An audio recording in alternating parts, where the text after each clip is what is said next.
Banas medical કોલેજના 170 વિદ્યાર્થીઓનો દ્વિતીય સ્નાતક સમારંભ યોજાયો. વિધાનસભાના અધ્યક્ષ શંકરભાઈ ચૌધરી અને આરોગ્ય મંત્રી ઋષિકેશભાઈ પટેલની ઉપસ્થિતિમાં Banas medical college and research institute Morya ખાતે MBBSના વિદ્યાર્થીઓનો દ્વિતીય સ્નાતક સમારંભ યોજાયો હતો. મહાનુભાવના હસ્તે વર્ષ 2019ની બેચના MBBSના 170 વિદ્યાર્થીઓને પદવી એનાયત કરાઈ હતી. આ પ્રસંગે અધ્યક્ષ શંકરભાઈ ચૌધરીએ વિદ્યાર્થીઓને શુભેચ્છાઓ પાઠવતા જણાવ્યું હતું કે બનાસકાંઠા જિલ્લો વિવિધ ક્ષેત્રોમાં ઉત્તરોત્તર પ્રગતિ કરી રહ્યો છે. આરોગ્ય ક્ષેત્રે બનાસકાંઠા જિલ્લો આત્મનિર્ભર બને તે માટે બનાસ મેડિકલ કોલેજની સ્થાપના કરાઈ હતી. આજે એ વાતની ખુશી થાય છે કે અભ્યાસ પૂર્ણ કરીને ડોક્ટર પદવી મેળવી રહ્યા છે. ત્યારે કહ્યું કે આગામી સમયમાં મેડિકલ કોલેજ ખાતે PG સહિતના અભ્યાસક્રમો શરૂ કરાશે. મેડિકલ કોલેજ સંચાલિત જનરલ હોસ્પિટલ પાલનપુર ખાતે આધુનિક સુવિધા ઊભી કરાઈ છે. જિલ્લામાં કેન્સર અને કિડનીની હોસ્પિટલ પણ ઊભી કરાશે. જિલ્લામાં ગાયના ગોબરમાંથી CNG બનાવવામાં આવી રહ્યો છે. ભવિષ્યમાં બનાસ સુપરફૂડ ક્ષેત્રે પણ આગળ વધશે અને દેશને સૈનિકો તથા સૈન્ય અધિકારીઓ આપી શકશે તે માટે મેડિકલ કોલેજ ખાતે સૈનિક શાળા પણ શરૂ કરાઈ છે. પદવી એનાયત કાર્યક્રમમાં આરોગ્ય મંત્રી ઋષિકેશભાઈ પટેલે જણાવ્યું કે વડાપ્રધાન નરેન્દ્રભાઈ મોદીના નેતૃત્વમાં દેશ આજે ટેકનોલોજી ક્ષેત્રમાં આગળ અદ્ભુત સ્થાન ધરાવે છે. તબીબી ક્ષેત્રે નિપુણતા સાથે સમાજ સેવા પણ અગત્યની બની રહી છે. ગુજરાતમાં સૌપ્રથમ PPE મોડલ આધારિત બનાસ મેડિકલ કોલેજ બની હતી, જેનો શ્રેય અધ્યક્ષ શંકરભાઈને જાય છે. આ વખતે 7,250 સીટો સાથે નવી 450 એસેન્શિયાલિટી ગુજરાત સરકારે આપી છે. ગુજરાતમાં દરેક જિલ્લામાં મેડિકલ કોલેજ મળી રહે તે દિશામાં સરકાર કામ કરી રહી છે. અંદાજે 1100 સીટો PG માટે થાય છે, તે માટે પણ સરકારે કામ કર્યું છે. આગામી દર વર્ષે 8,500 જેટલા વિદ્યાર્થીઓ ડોક્ટરની પદવી મેળવે તે મુજબ સરકારનું આયોજન છે. તેમણે પદવી મેળવતા વિદ્યાર્થીઓને શુભેચ્છાઓ પાઠવી હતી. બનાસ મેડિકલ કોલેજના ચેરમેન PJ ચૌધરીએ જણાવ્યું હતું કે ભારતની એકમાત્ર પશુપાલકોની બનાસ મેડિકલ કોલેજમાં 50% ફી માફી સાથે પશુપાલકોના વિદ્યાર્થીઓ ડોક્ટર બની રહ્યા છે, જે ગૌરવની બાબત છે.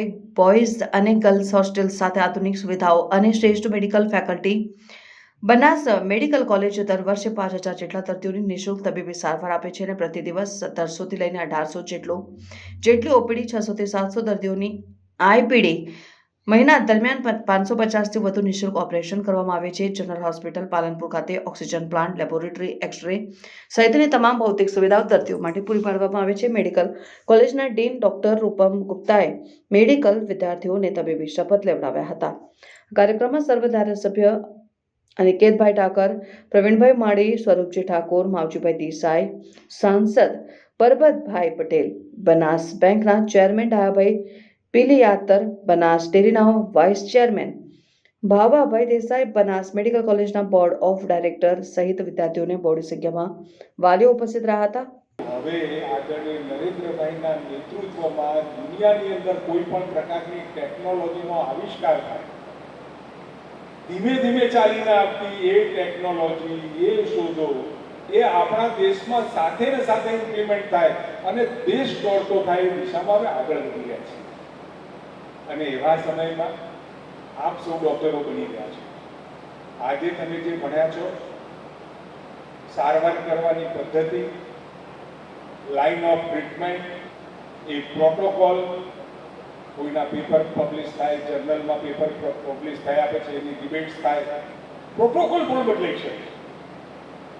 ટેકનોલોજીના માધ્યમથી તમે જે સાધનોનો ઉપયોગ કરો છો એ પણ નીત નવા ટેકનોલોજીવાળા સાધન, MRI હોય, CT સ્કેન છે, કે ડાયગ્નોસિસ કરવા માટેના સાધનો, એ 2-5 વર્ષે બદલાતા રહે.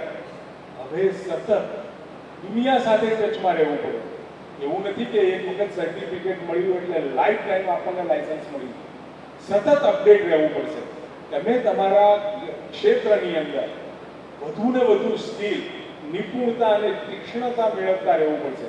દુનિયા સાથે સંપર્કિત રહી અને તમે તમારા ફિલ્ડની અંદર આગળ વધી શકાય. અને હવે તો આદરણીય શંકરભાઈએ 2014-15ની અંદર PPP મોડલ ઉપર જે મેડિકલ કોલેજ આપવાની શરૂઆત કરીને ક્રાંતિની શરૂઆત એ આપણા ગુજરાતથી થઈ. એ ગુજરાતથી થઈ. આજે બ્રાઉન ફિલ્ડમાં, ગ્રીન ફિલ્ડમાં દરેક જિલ્લાઓમાં ક્યાંક તો 2 અને 3 પણ બની છે. એ પ્રકારના વિષય સાથે વધુને વધુ ડૉક્ટરો આપણને કેવી રીતે મળતા થાય. અને મને કહેતા આનંદ થાય છે, આ વખતે 7250 આપણી સીટો સાથે નવી 450ની એસેન્શિયાલિટી એ ગુજરાત સરકારે આપી દીધી છે.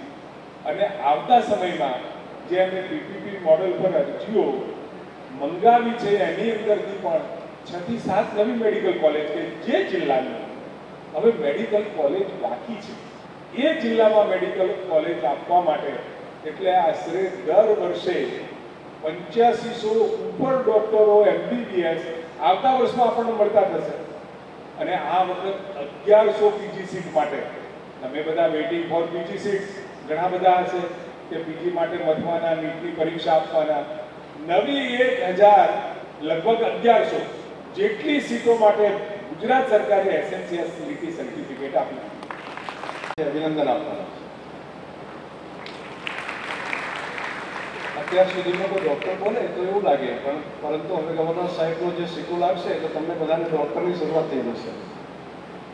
કેટલા પ્રાઉડ ફીલ કરતા હતા અમે બધા, અમારા બધા ફેકલ્ટી મિત્રો સાથે HOD ઉપર બેઠા હતા, અમારા ડીન અને જે સ્ટુડન્ટ અહીંયા આવતા હતા એ હવે ડૉક્ટર બનશે.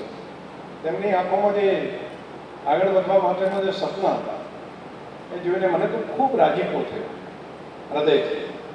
અને આજનો કાર્યક્રમનો ગૌરવ એ બાબતનું છે કે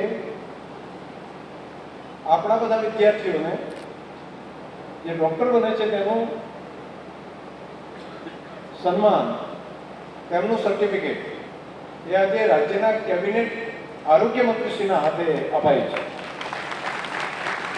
અને એમણે સ્પેશિયલી આપણા માટે સમય કાઢીને અહીં આવ્યા. આજે ઘણો વ્યસ્ત સમય હતો, મને પણ ખબર છે કે કેટલીક તો અગવડતાઓ એવી હતી કે આજે પહોંચવું એમના માટે અઘરું થાય, છતાં પણ અહીં આવ્યા. અને તમામ સ્ટુડન્ટ માટે ફોટો બધાની સાથે એમને પડાવ્યો. વહેલા નીકળવાનું હતું તો પણ રોકાયા. એટલે આપ સૌ પ્રત્યેમાં પ્રેમ અને લાગણી છે, એના કારણે થઈ શક્યું.